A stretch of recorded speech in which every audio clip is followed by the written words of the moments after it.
They thought it would be funny to humiliate a single dad at a blind date, but what happened next left everyone speechless.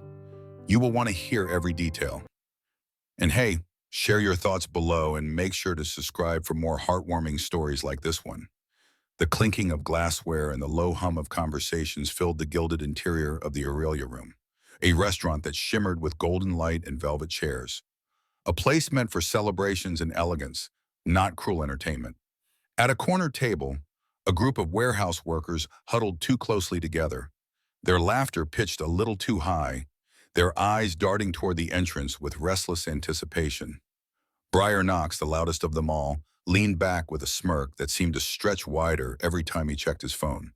His voice was pitched just enough to carry across the table. He is actually coming. Can you believe that, a blind date in this place? Like he belongs here. The others chuckled, some already angling their phones, ready to catch every awkward second. They had chosen Mason Riches for their game. The quiet single dad who never joined their after-shift beers, who never fired back when the jokes got sharp. Mason had always kept his head down, working his hours, rushing home as if the world outside the warehouse did not matter. To them, he was an easy mark, the kind of man whose pride could be bent until it snapped. And tonight they wanted to watch it snap under crystal chandeliers and candlelight. Briar tapped the stem of his wineglass against the table, eyes glinting as if he were counting down. She is supposed to be some woman way out of his league, he said, almost gleeful. I mean, this place charges more for breadsticks than he probably makes in an hour. He will walk in, sit down. And Briar mimed an explosion with his hands, laughter spilling from the others. One leaned in, whispering, and he is probably bringing that kid of his. Can you imagine a 5-year-old in Aurelia Room? The table erupted again, the sound sharp enough to draw glances from nearby diners who quickly looked away. What they did not know, what they could not have imagined, was that the woman waiting in this so-called setup was not some cruel conspirator. She was Celeste Ardan, the CEO who had built her reputation on vision and unshakable composure. A woman accustomed to being underestimated but never dismissed. She had not come here to play anyone's game. Yet tonight, without realizing it, she was about to be thrust into one. The air in the Aurelia Room shimmered with warmth and refinement. But at that corner table where Briar and his circle huddled, it was thick with malice, the kind of quiet cruelty dressed up as humor. They did not care about the food or the atmosphere. They cared about the moment Mason Reyes would step through the door, awkward in his simple clothes, unaware of the trap set for him. They were ready with their smirks, their cameras, their sharpened words, and in their certainty. They believed they were about to watch a man unravel. What none of them knew, not even Mason himself, was that this night would not break him. It would change everything. The golden doors of the Aurelia Room opened with a soft hush, and for a heartbeat, the restaurant seemed to pause. Mason Reyes stepped inside, his hand firmly clasped around the smaller hand of his daughter, Poppy. Her curls bounced as she looked around with wide-eyed wonder, clutching a worn, stuffed rabbit to her chest. Mason's shirt was pressed but plain, his shoes polished but old. He was not dressed to impress, only to be respectful. The babysitter had canceled at the last moment, and though he had considered calling off the dinner entirely, something in his quiet sense of duty urged him forward. If someone had gone to the trouble of arranging this meeting, the least he could do was show up. Behind him, the city lights of Harborview spilled through the tall glass windows. But inside the Aurelia Room, every detail gleamed with its own glow, gold-rimmed plates, chandeliers that cast a soft radiance across white tablecloths, hushed conversations in elegant tones. Mason felt the weight of it all pressing against his chest. He did not belong here. He knew it. And somewhere he suspected others were waiting for him to prove it. Still, he tightened his grip on Poppy's hand and forced himself to keep moving. At the corner, the group of warehousemen stirred, phones tilted discreetly. Smirks deepened. Briar Knox leaned back in his chair with a look of pure satisfaction. He nudged the man beside him, whispering, "Told you he brought the kid." Their laughter was muffled, but not enough to hide. Mason heard it, felt it crawl across his skin, but he kept his focus on the hostess, leading him through rows of glittering tables. And then he saw her. Celeste Ardan rose from her seat near the back wall. her posture elegant, her presence commanding even in the softest motion. She was dressed in a deep navy dress, her hair swept into loose waves that caught the candlelight like threads of gold. For Mason, she was a stranger, someone far beyond the orbit of his modest life. Yet the calm in her eyes stopped him where he stood. He had expected. He was not sure what. A joke, a pity date, someone looking for entertainment at his expense. What he found instead was a woman whose gaze was steady, assessing, and strangely kind. Poppy tugged at his hand, whispering, "Daddy, is she the lady?" Her voice, innocent and unguarded, carried further than Mason wished. A ripple of muffled chuckles rolled from Briar's table. Mason's face warmed, his instincts screaming to turn back, to spare his daughter and himself from whatever this was. But before he could speak, Celeste moved first. She stepped away from her chair, smoothing her dress and extended her hand, not with hesitation, but with quiet confidence. "You must be Mason Reyes," she said, her voice low, warm, deliberate. Then she looked down at the little girl beside him and smiled. "And this must be Poppy." For a long, stunned moment, Mason could only nod. His throat was tight, his pulse uneven. He had not expected her to know his name, had not expected her to look at his daughter as if she belonged in the room just as much as anyone else. Around them, the whispers from Briar's table buzzed like static, but the sound dimmed as Celeste's calm presence filled the space. Mason managed to speak, though his words came haltingly. I did not want to cancel last minute. My sitter backed out. I thought," he stopped, searching for dignity in the middle of his fumbling. Celeste tilted her head, her smile softening. "Then I am glad you brought her," she said simply, as though it were the most natural thing in the world. She gestured toward the table. "Please sit." The trap had been set for Mason to stumble, to be embarrassed, to unravel under the weight of luxury and mockery. But as he pulled out a chair for his daughter, and then lowered himself into the seat across from Celeste Ardon, something shifted. For the first time that evening, the power in the room no longer belonged to Briar and his whispers. It rested quietly, firmly in the poised grace of a woman who had no idea she was about to change everything. The laughter came first in stifled bursts, sharp enough to cut through the low murmur of the Aurelia room. From the corner table, Briar leaned forward, his phone tilted just so, catching the perfect angle.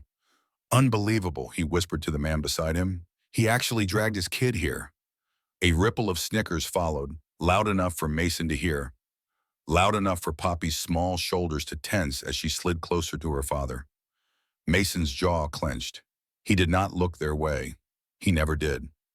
Years of swallowing his pride in the warehouse had trained him for this exact kind of cruelty. But tonight, with his daughter's hand tucked inside his, the sting bit deeper. Celeste saw it all. The sideways glances, the glint of a recording phone, the cruel curve of Briar's grin. In a matter of seconds, she understood. This was not a chance encounter. Not for Mason. It was a setup, a spectacle meant to humiliate. She could have turned away, pretended not to notice, let the scene unfold as they wanted. But there was something about the way Mason sat so still, every muscle taut with silent resolve, and the way his daughter tried to hide behind him with her stuffed rabbit clutched tight. Celeste felt a wave of something sharp, protective rise within her. She did not hesitate.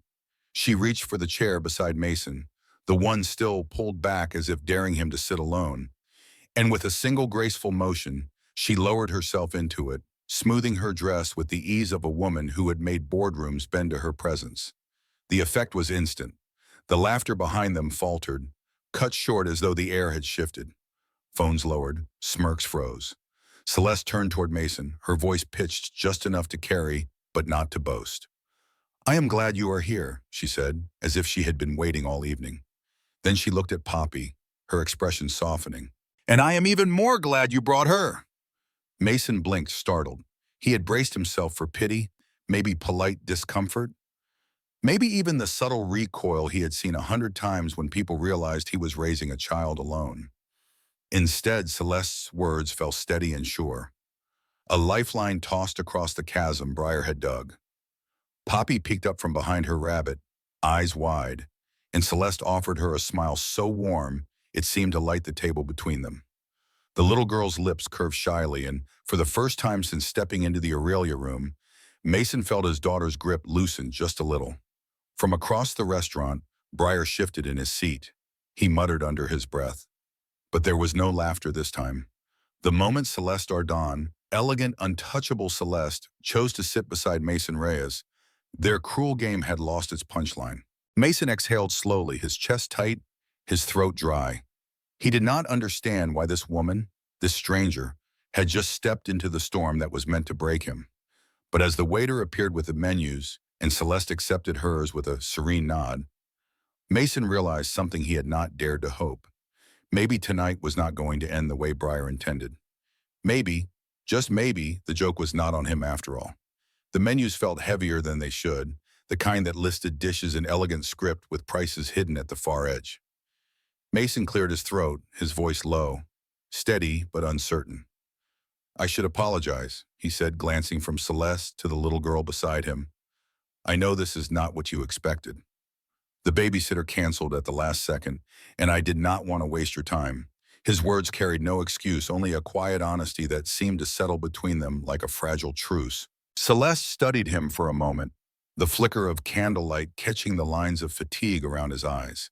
She saw a man braced for judgment, for the sharp edge of dismissal he had probably known too many times before.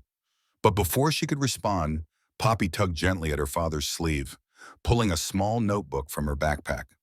With careful determination, she flipped it open, chose a purple crayon, and began to draw. For a while she was silent, her small hand moving in bold strokes across the page. Mason leaned over, helping her steady the paper, his movements tender, practiced. He reached for a napkin, wiped a streak of butter from her fingers, then returned to cutting her bread into neat, bite-sized pieces, all without breaking the rhythm of their quiet routine. Finally, Poppy lifted her masterpiece with a triumphant smile.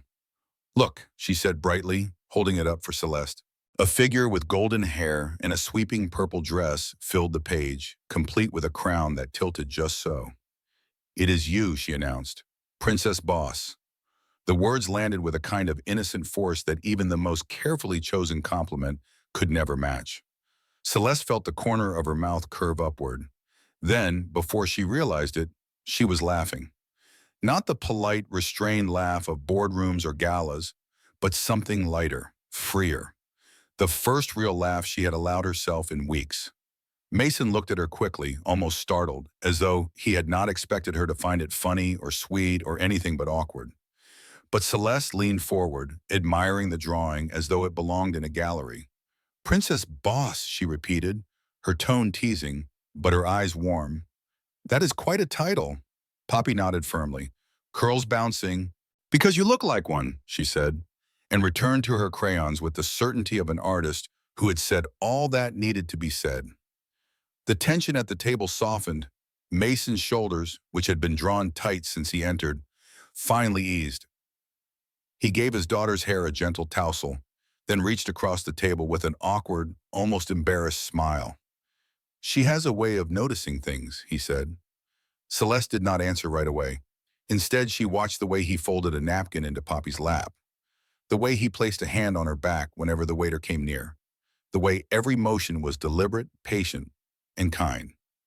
No speeches, no pretenses, just the quiet rhythm of a man who knew how to care for someone else before himself.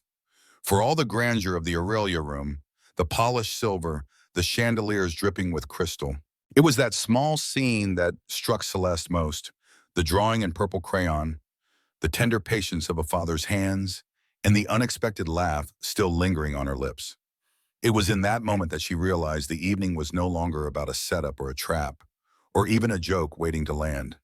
It was about the quiet strength of a man and his little girl, and the surprising way they had already begun to change her. The main course had been cleared, and for a moment the table felt wrapped in a quiet. Neither of them wanted to break. Mason's hands rested on the edge of his plate, his thumb tracing the rim as if gathering courage.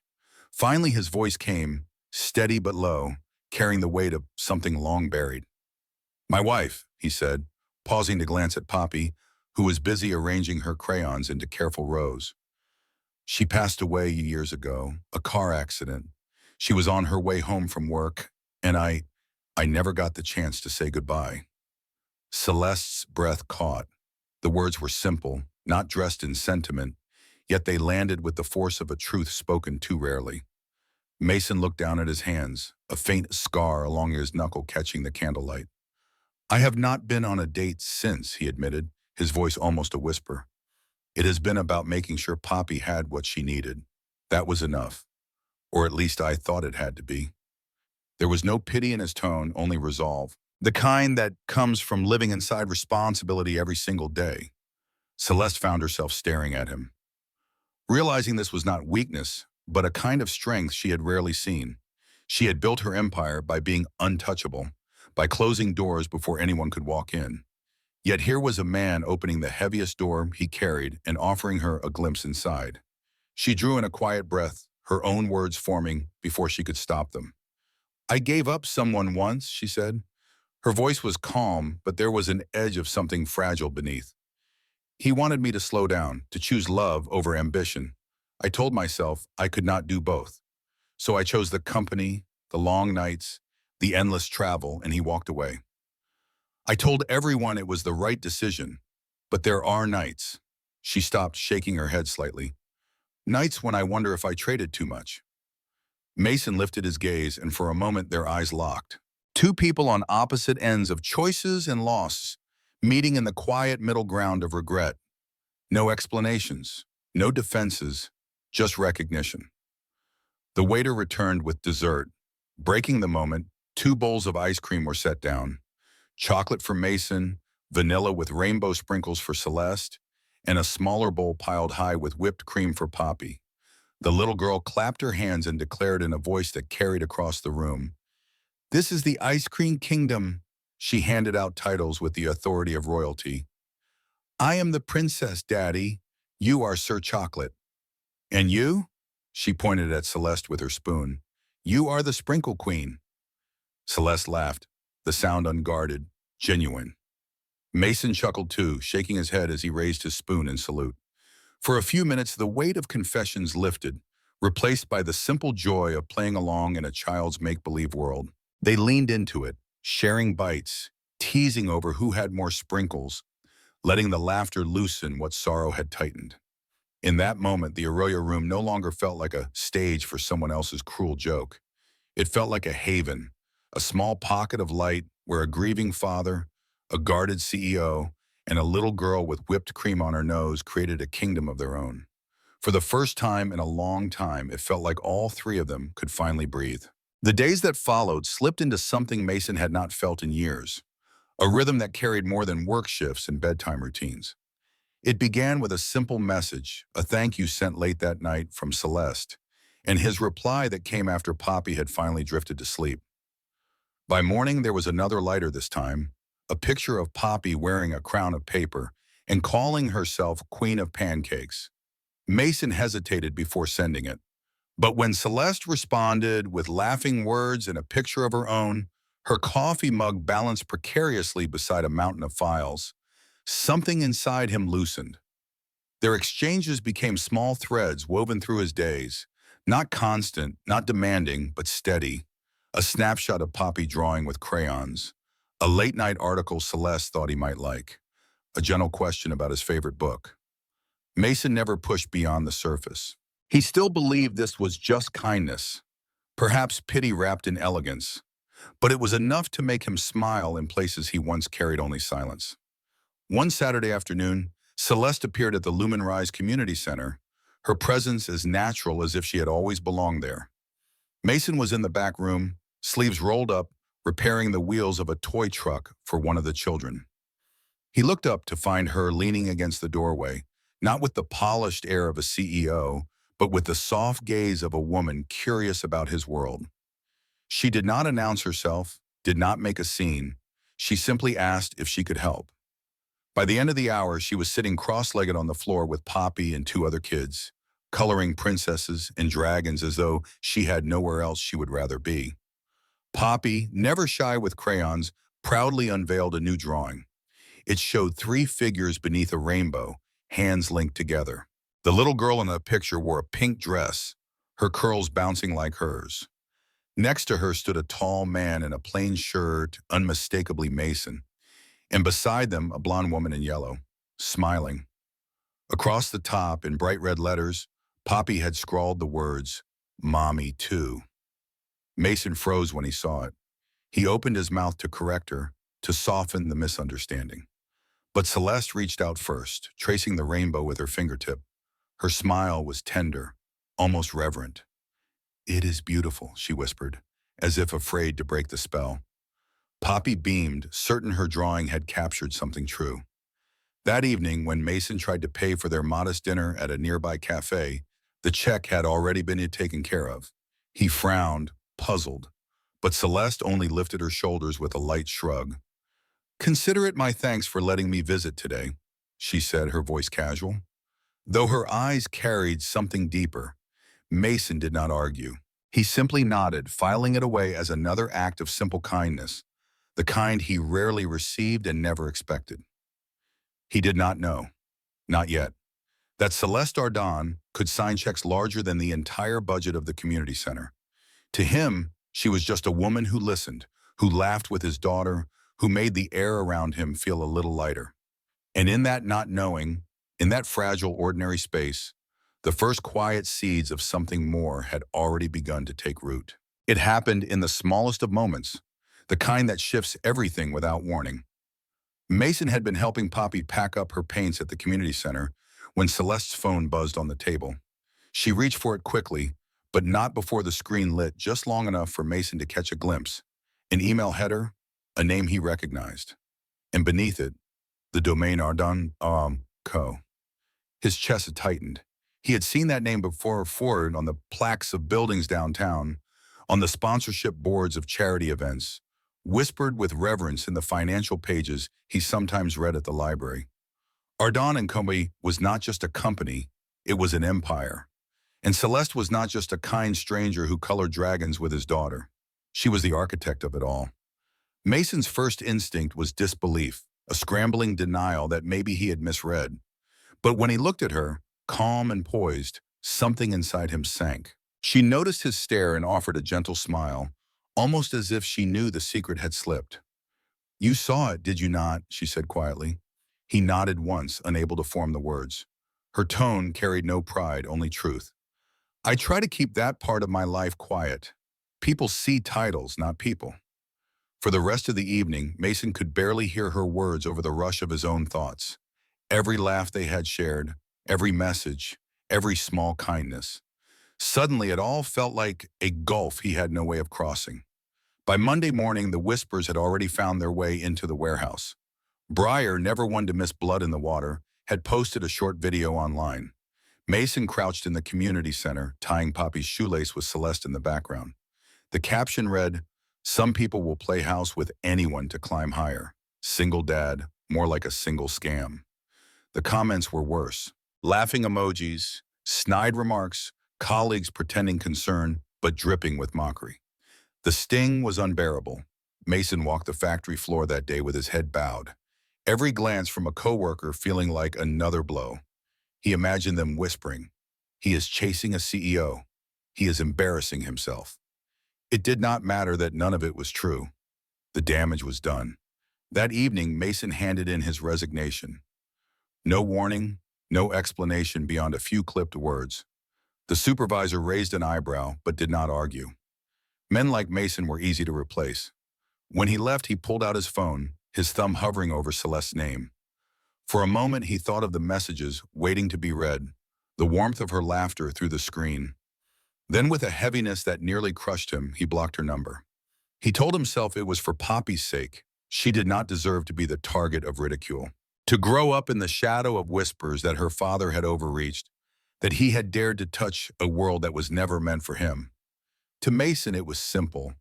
Celeste Ardon belonged to a life of power and polish, of boardrooms and headlines. He was a man with calloused hands, a second-hand car, and a daughter who thought paper crowns were treasure. He could not, would not, let her believe he was reaching for something he did not deserve. And so he walked away, carrying the silence like a shield, even as it hollowed him out from the inside. Rain hammered against the tin roof of Mason's porch, steady and relentless, as if the whole sky had conspired to echo the heaviness inside him. Boxes from the warehouse sat by the door, his resignation already a fact, his life pared down to the routine of survival. He had not touched his phone in days, not since he had silenced Celeste's number, not since he had convinced himself that walking away was the only way to keep Poppy safe. That night, Jonah showed up, water dripping from his jacket, his blunt voice slicing through the gloom before Mason could even offer him a seat. "You are an idiot," Jonah said flatly, shaking the rain from his sleeves.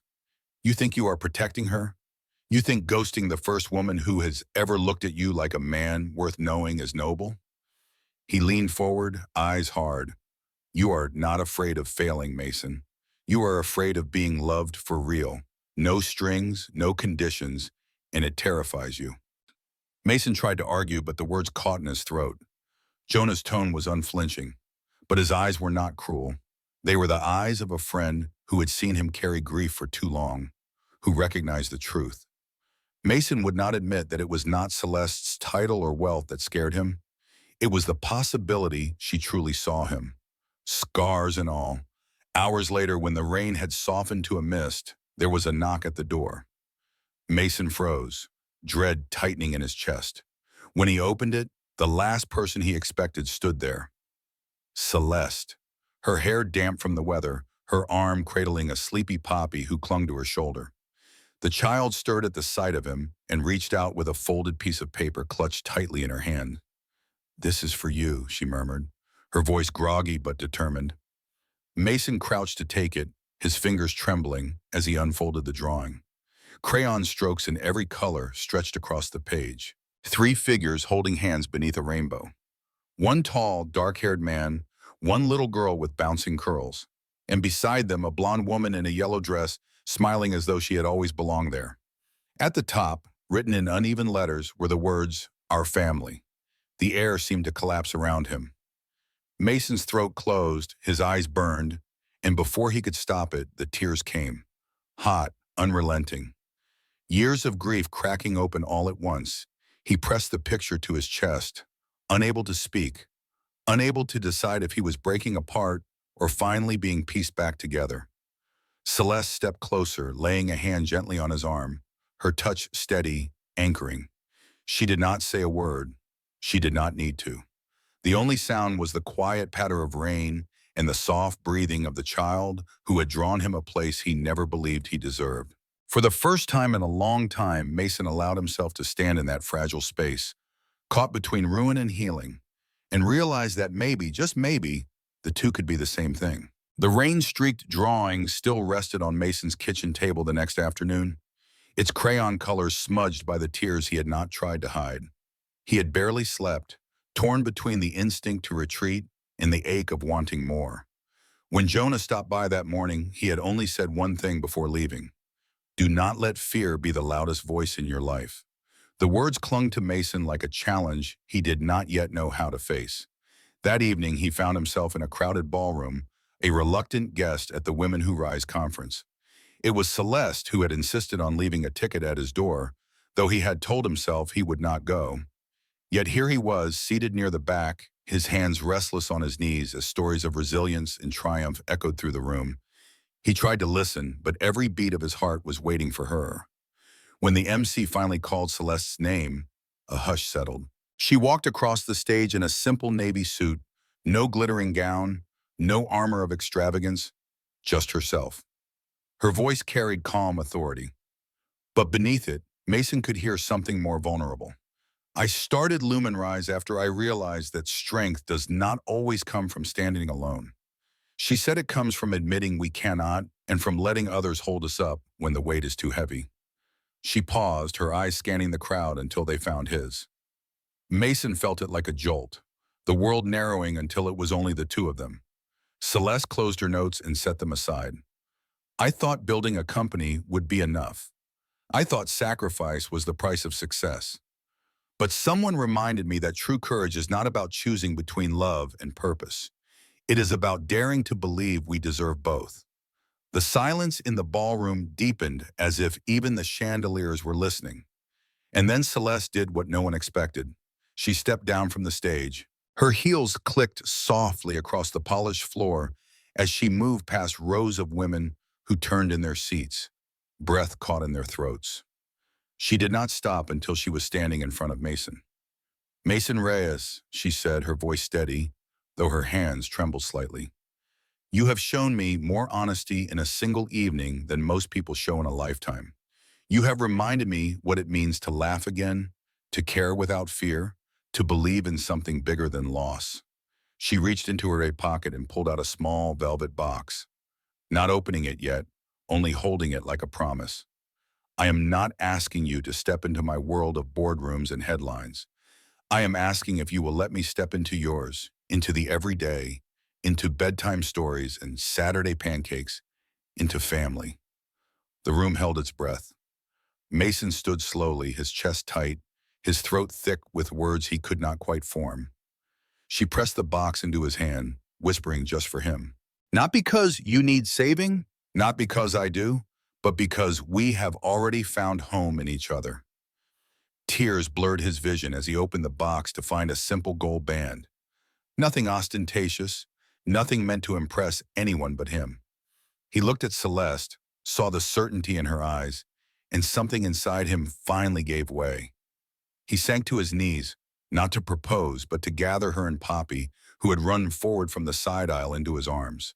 The little girl squeezed between them, her voice muffled against his chest. "So I really have a mommy now." Mason kissed the top of her curls, his voice breaking as he answered, "Yes, sweetheart, you do." The ballroom erupted into applause.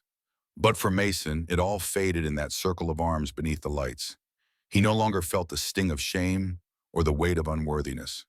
He felt whole, father, man, and finally part of a family he had not dared to dream he could have. The months that followed unfolded like a second chance Mason never thought he would be given. He and Poppy moved into a small house on Harborview's quiet shoreline, its wide windows opening to the bay, the morning lights spilling across floors that soon filled with laughter. It was not the size of the house that mattered, but the way it held their voices. Poppy's giggles at breakfast, Celeste's low hum while she worked at the dining table, Mason's steady rhythm of being present. What once felt like fragments began to take shape as a family. Celeste, true to her word, did not fold Mason into her world of headlines. Instead, she stepped into his. At the Lumen Rise Community Center, she announced the launch of Art and Hope, a free program for children who had seen too much too soon. But she did not stand at the front of the room. She placed the folder in Mason's hands and said, "This should be yours." He hesitated, stunned, but she met his doubt with a quiet conviction. "You have the heart for it, Mason. I will fund it, but you will lead it. These kids do not need a CEO. They need someone who knows what it means to mend broken pieces." And so he did. He oversaw the painting tables, repaired broken easels, and handed out crayons like they were keys to hidden kingdoms. The children loved him, trusted him, and slowly he grew into the role he had never imagined for himself. Poppy proudly called it Daddy's job, though she never failed to remind everyone that her mommy, because that is what Celeste was now, made it all possible. A year passed, stitched together with late-night story times, community events, and the quiet joy of mornings by the water. On their first anniversary, Celeste suggested dinner.